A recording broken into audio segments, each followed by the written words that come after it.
नमस्कार, मी डॉक्टर अनिल रामपूरकर. आज आपल्यासमोर घेरंट संहिता सप्तांग योग हा विषयाचं विवेचन करणार आहे. आजचा जो विषय आहे तो घेरंट संहिता. घेरंट संहिता हे नाव तुम्ही पहिल्यांदाच ऐकलं असेल. योगशास्त्रावर आधारित अनेक ग्रंथ आहेत. त्यातील काही ग्रंथ तुम्हाला माहिती असतील. पातंजली योगसूत्र, त्यानंतर हठयोग प्रतिपिका. हठयोग प्रतिपिका हा जो ग्रंथ आहे तो स्वामी स्वात्माराम यांनी लिहिलेला आहे आणि घेरंट संहिता हा ग्रंथ जो आहे तो महर्षी घेरंट यांनी लिहिलेला आहे. या काळामध्ये हा जो ग्रंथ आहे तो याचा कालावधी साधारणतः 16वे अथवा 17वे शतक असा आहे. चंडकपाली राजाला महर्षी घेरंट यांनी निवेदन केलेला हा ग्रंथ आहे. तर हे चंडकपाली जो राजा होता तो महर्षी घेरंट यांच्याकडे येतो आणि म्हणतो की हे योगेश्वर, मला घटस्थ योगाविषयी सांगा. आता घटस्थ योग म्हणजे काय याचं विवेचन मी पुढे तुम्हाला सांगणार आहे. असा योग ज्याचे आधार शरीर आहे, ते शरीर कशा प्रकारे अंतिम सत्य जाणून घेण्यासाठी सहाय्यक ठरू शकते हे मला सांगा. तत्वज्ञान काय आहे, घटस्थ योग काय आहे, या योगाचा अभ्यास कसा करावा आणि या योगाद्वारा ज्ञानप्राप्ती होऊ शकते का. त्यावेळी महर्षी घेरंट म्हणाले, हे राजन, तुम्ही या मार्गाविषयी जाणण्याचा प्रयत्न करत आहात, ही खूप चांगली गोष्ट आहे. योग शिक्षण हे अशा लोकांना दिले जाते की ते स्वतःविषयी जाणून घेण्यास इच्छुक असतात. जो व्यक्ती स्वतःचा स्वस्वरूप जाणून घेण्याविषयी इच्छुक असतो आणि त्यासाठी साधना करतो त्याला योगी असं म्हटलं जातं. जुन्या काळी योगशास्त्र आणि तंत्रविद्या यांचा अभ्यास फक्त त्यागी, संन्यासी किंवा साधू लोकच करत होते. गृहस्थ जीवनामध्ये साधनेचा अर्थ केवळ धर्माचे आचरण एवढाच मर्यादित होता. योगशास्त्राचे म्हणणे आहे की धर्माचरण हे साधनेचे केवळ एक अंग आहे. आपल्या शरीराचा वापर करून आपण धर्माचरण साधू शकतो, ही संकल्पना सर्वसामान्यतः आहे. सुरुवातीला आपल्याला योग साधक बनावे लागते आणि त्यानंतर आपण योगी बनू शकतो.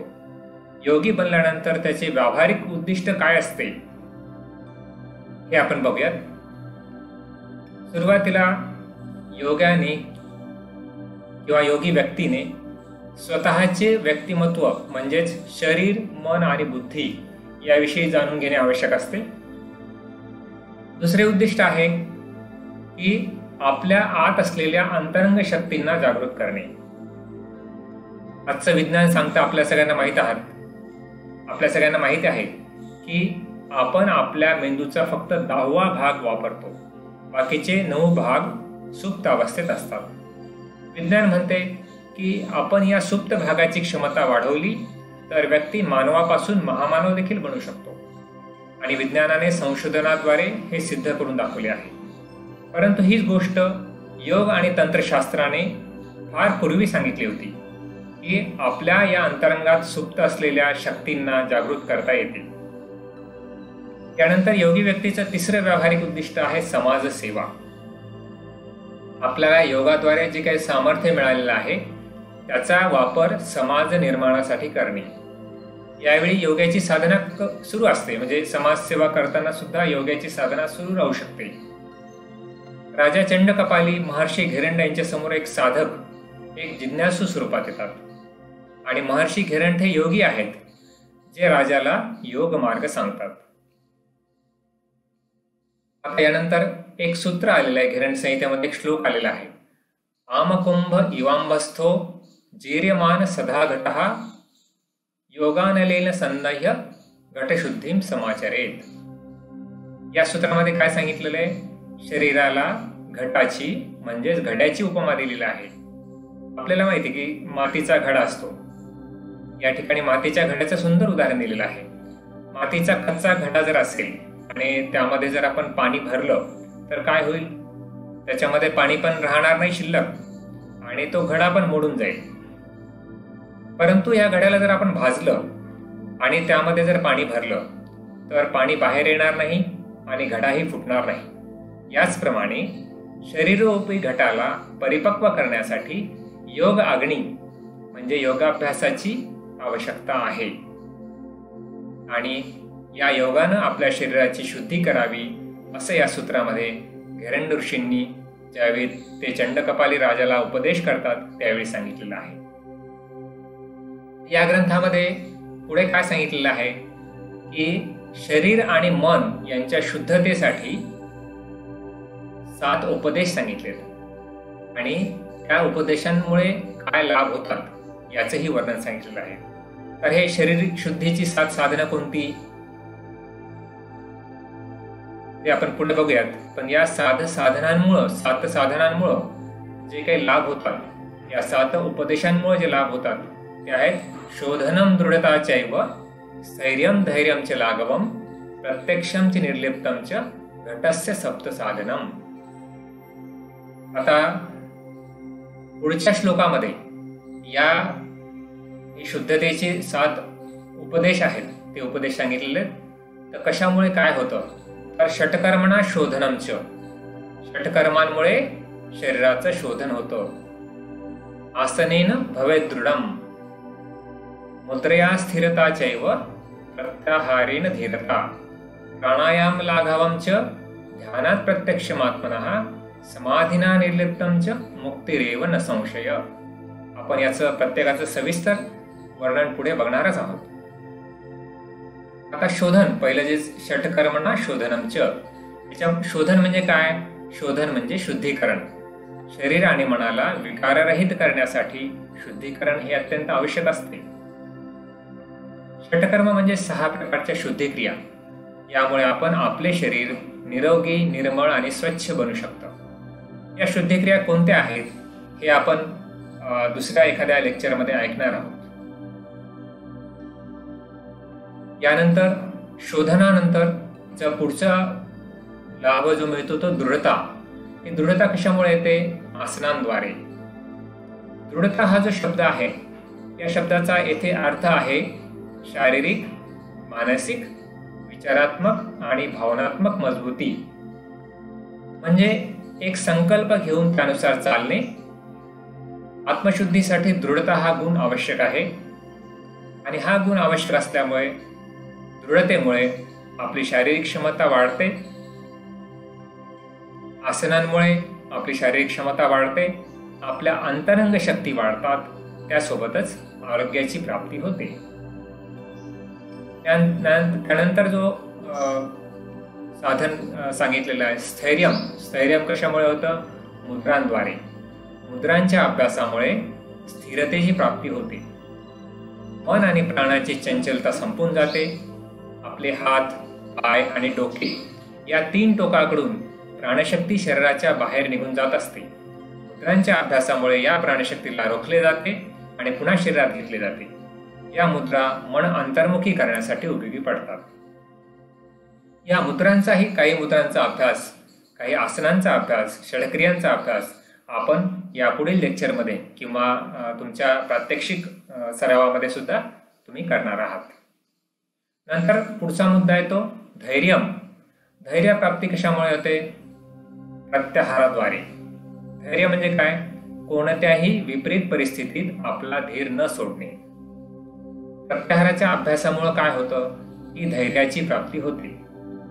प्रत्याहाराच्या अभ्यासात नेमकं काय करावं लागतं? सुरुवातीला मन तुम्हाला एकाग्र करावं लागतं आणि मन एकदा एकाग्र झाल्यानंतर मन तुम्हाला अंतर्मुखी बनवावं लागतं आणि मनाला इंद्रियापासून वेगळं कसं करायचं हे शिकविलं जातं आणि मनाला इंद्रियापासून दूर करून मानसिक धैर्य स्थापित करणे हे प्रत्याहाराद्वारे साध्य होते.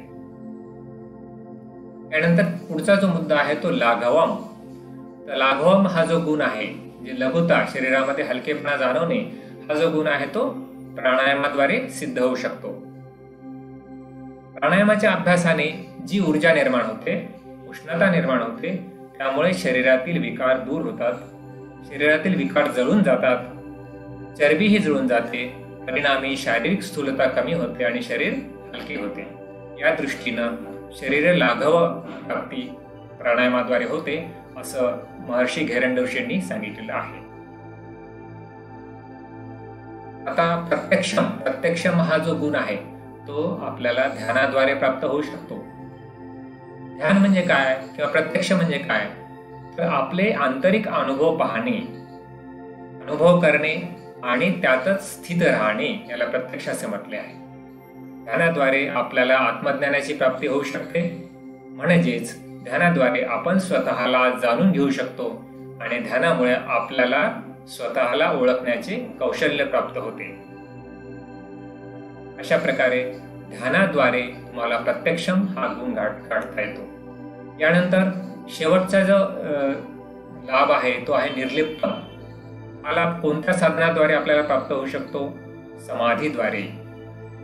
समाधी म्हणजे काय किंवा निर्लिप्त म्हणजे काय? मनाची अनासक्त अवस्था. जीवन, शरीर, विचार, भावना, वासना आणि विकार यांच्यापासून दूर राहून आत्मज्ञानाच्या स्थितीत राहणे म्हणजे निर्लिप्त अवस्था. आपले संपूर्ण जीवन जे आहे ते भोगामध्ये लिप्त असते. कर्म, सिद्धांत, विचारधारा याच्यामध्ये लिप्त असते. परंतु जेव्हा समाधीची स्थिती प्राप्त होते अशा वेळी आपण कर्मामध्ये लिप्त राहत नाही, वासनांमध्ये लिप्त राहत नाही. आपण भोगांपासून निर्लिप्त बनतो आणि आपल्याला मुक्ती मिळते. आता या टॅब्युलर फॉर्मॅटमध्ये किंवा या टेबलमध्ये आपण आतापर्यंत या लेक्चरमध्ये जे काही शिकलो आहोत त्याचं थोडक्यात तुम्हाला वर्णन दिलेलं आहे. पहिलं आहे षटकर्म. षटकर्माचे लाभ जो मिळतो तो शरीर शुद्धी होते षटकर्मांमुळे. या घेरंड संहितेमध्ये श्लोक संख्या षटकर्मांची आहे 59. नंतर आसनांमुळे दृढतेचा लाभ होतो. आसनांविषयी 45 श्लोक आहेत. मुद्रेमुळे स्थिरता येते. मुद्रेविषयी 70 श्लोक या ग्रंथात आहेत. प्रत्याहारामुळे धैर्य लाभ होतो, धैर्य मिळते. प्रत्याहारासंबंधी 7 श्लोकांचं वर्णन यामध्ये आहे. प्राणायाम याचा लाभ लघुता किंवा लाघव आपण आता बघितलं होतं. प्राणायामासंबंधी 91 श्लोक या ग्रंथात आहेत. नंतर ध्यानामुळे मन आणि आत्मा यांची एकरूपता लाभते. ध्यानाविषयी 22 श्लोक या ग्रंथात घेरंड ऋषींनी वर्णन केले आहेत. समाधीचा लाभ आपल्या निर्लिप्तता होते किंवा निर्लिप्तता अवस्था प्राप्त होऊ शकते. याविषयी 23 श्लोक या घेरंड संहितेमध्ये आहेत. अशा प्रकारे एकूण 317 श्लोक या घेरंड संहितेमध्ये आहेत. म्हणून घेरंड संहितेला पर्यायी नाव सप्तांग योग असंही म्हटलं जातं. आपण ज्यांना उत्सुकता आहे किंवा ज्यांना इंटरेस्ट आहे आपण घेरंड संहिता हा ग्रंथ तुम्ही वाचू शकता आणि त्याचा अभ्यास करू शकता. धन्यवाद. मला संयोजकांनी हा विषय मांडण्यासाठी जी संधी दिली त्याबद्दल मी संयोजकांचे आभारी आहे.